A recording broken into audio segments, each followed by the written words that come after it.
네, 사랑하는 성도 여러분, 오늘도 주님의 은혜 가운데 평안히 잘 지내셨습니까? 네, 저녁 경건의 시간에 오신 여러분 모두를 주님의 이름으로 환영합니다. 오늘 날씨가 굉장히 따뜻했어요. 75도까지 오늘 올라갔는데 앞으로 당분간 또 이 날씨가 80도대까지 이렇게 올라갈 예정이라고 합니다.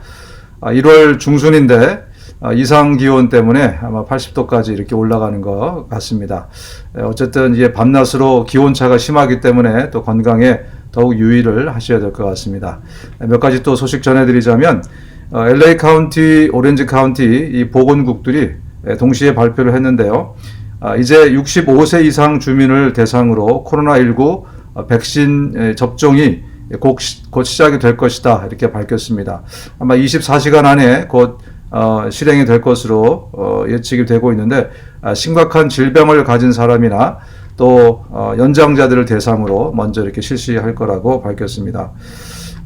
연방 보건국이 엊그제 이제 환자들이 막 급증하니까 백신 배포를 빨리 이제 앞당기자 이렇게 해서 2차분을 먼저 풀기로 그렇게 결정한 것에 따라서 이제 이렇게 신속하게 우리 65세 이상의 어르신들이 또 접종을 할 수 있게 그렇게 된 것 같습니다.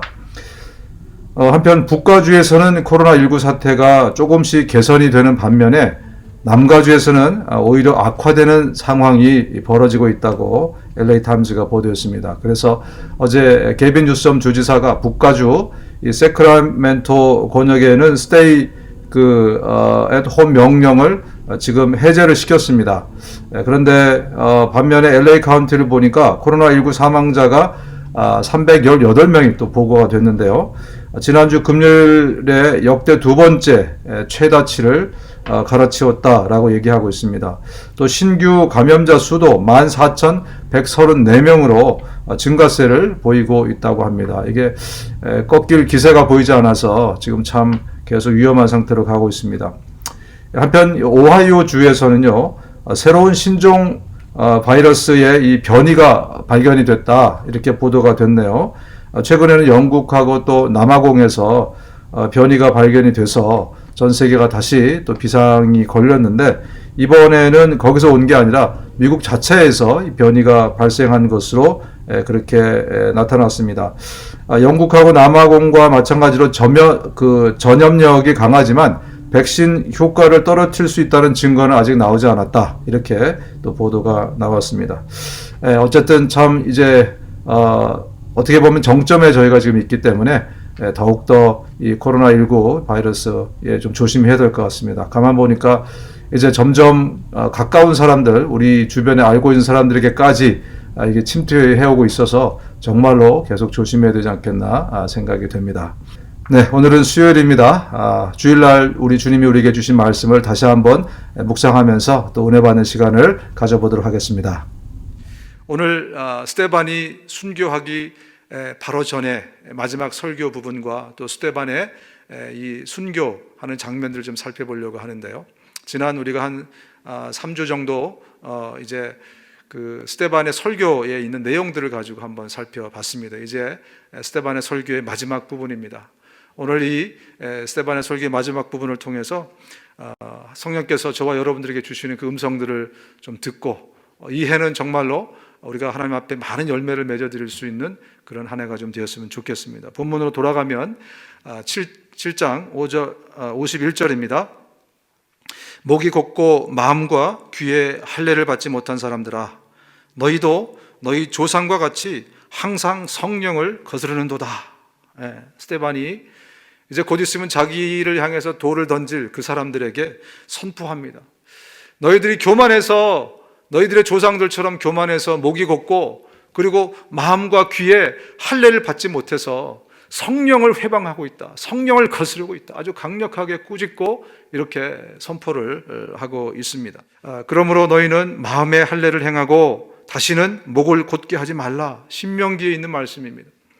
많은 사람들이 살갗에다가 하는 할례, 율법을 통해서 주신 그 할례는 구약에 주셨으므로 구약에는 이 말씀이 없는 줄 알고 있어요. 그런데 모세가 율법을 주지 않았습니까? 모세를 통해서, 그죠? 모세가 살갗에다가 할례를 해라 라고 율법을 줬는데 모세가 신명기에는 뭐라고 말씀합니까? 진짜 할례를 받아야 될 것은 우리의 귀와 우리의 마음이다. 구약에서 뿐만이 아니라 신약에서도 바울이 말씀합니다. 율법의 조문을 따라서 받는 할례가 아니라 성령으로 마음에 받는 할례가 참 할례입니다. 구약이나 신약이나 살갗에 받는 할례가 아니라 우리의 귀와 우리의 마음의 할례를 받아야 된다. 그렇게 강조하고 또 강조하고 있는 것입니다. 연초가 되면 우리 모든 그리스도인들이 같은 목표를 갖지 않습니까? 이번 한 해 동안은 정말 내가 많은 열매를 좀 맺어야 되겠다. 그래서 연말에 하나님께 많은 열매를 좀 올려드리고 싶다. 이런 목표를 다들 가지실 텐데 왜 우리는 많이 열매 맺지 못할까요? 씨를 많이 뿌리지 않기 때문에 그래요, 여러분. 씨를 많이 뿌리지 않는데 어떻게 많은 열매를 거두리라고 우리가 기대할 수 있겠습니까? 무슨 얘기를 제가 드리고 싶냐면 많은 분들이요, 주일날 30분 듣는 설교를 가지고 믿음 생활을 영위하려고 합니다. 벌써 20년, 30년째 그것이 버릇이 돼 있어서요, 주일날 설교 듣는 거 이거 하나 가지고 내 믿음 생활을 더 성숙시켜 보겠다, 더 많은 열매를 맺어 보겠다, 이렇게 생각하시는 분들이 사실은 굉장히 많은 것 같아요. 제 생각이 틀렸습니까? 그래서 어떻게 하다 보니까 우리 믿음 생활의 중심이 주일날 30분 듣는 설교에 다 포커스가 그렇게 돼 있어요. 여러분, 2021년은요, 여러분들이 더 많은 씨앗을 뿌리시기 바랍니다. 이것으로는 너무너무나 부족한, 일주일에 한 번 30분 듣는 설교를 가지고는 여러분, 우리가 성숙한다는 것은 impossible, 여러분. 그것은 불가능한 얘기라고 저는 생각합니다. 다시 말씀드립니다. 정말 설교는 귀하고 정말 좋은 것입니다. 하나님의 음성을 이것을 통해서 들으십시오. 그러나 이것이 전부가 되어서는 안 된다는 겁니다. 씨를 많이 뿌려야, 그래야 우리가 열매를 가득 거둘 수 있는 것입니다. 가장 기본적으로 우리가 돌아가서 2021년 한 해 동안은 정말 여러분들 씨를 많이 뿌리시기 바랍니다.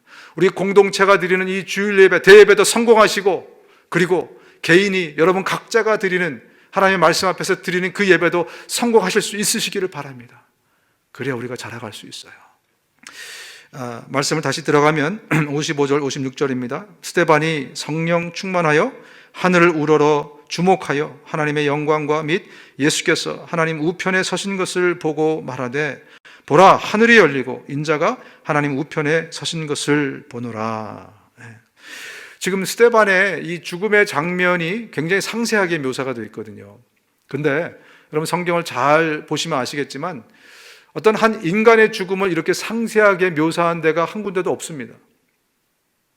성경을 잘 보시면 사람의 죽음을 이렇게 상세하게까지 묘사한 부분이 없어요. 처음이자 마지막입니다. 왜 하나님께서는, 성령께서는 이렇게 스데반의 순교의 장면을 상세하게 묘사하셨을까? 왜냐하면 그의 죽음은 최초의 순교이기 때문에 그렇습니다. 왜냐하면 그의 죽음은 아름답고 고귀한 죽음이기 때문에, 인간이 가질 수 있는 가장 아름답고 고귀한 죽음이기 때문에 그래요. 그리고 저와 여러분들의 마지막 모습이 되어야 될 우리의 모델이기 때문에 그렇습니다. 그래서 하나님께서는 이 죽음의 장면들을 아주 디테일하게 그렇게 설명하신 것이 아닌가 생각이 돼요. 스데반이 이때 죽음으로 어떠한 일이 일어났는가? 58절에 보면 성 밖으로 내치고 돌로 칠세, 증인들이 옷을 벗어 사울이라 하는 청년의 발 앞에 두니라. 뜬금없이 사울이라는 사람을 여기에 딱 집어넣고 있어요. 이게 무슨 얘기입니까? 스데반의 순교를 통해서 그 뒤를 이을 더 정말 걸작 같은 인물 하나를 주님이 거기에다가 집어넣고 계십니다. 어쩌면 스데반의 이 죽음이 마중물 같은, 디딤돌 같은 그런 역할을 하게 하시는 것입니다. 바로 여기에 사울이 들어오고, 그리고 이 사울이 바울이 되어서 우리가 아는 것처럼 정말 주의 놀라운 일들을 계속해서 펼쳐나가게 되는 것을 볼 수 있습니다. 어쨌든 이 스데반의 순교를 시작으로 해서 교회의 역사는, 복음의 역사는 피로 물들여지는 역사가 됩니다. 피 흘림이 있고 나서 교회가 세워집니다. 피 흘림이 있고 나서 교회가 세워지고, 이 패턴으로 기독교의 역사는 계속 진행이 됩니다. 피 흘림이 없이는 교회가 세워지지 않았습니다.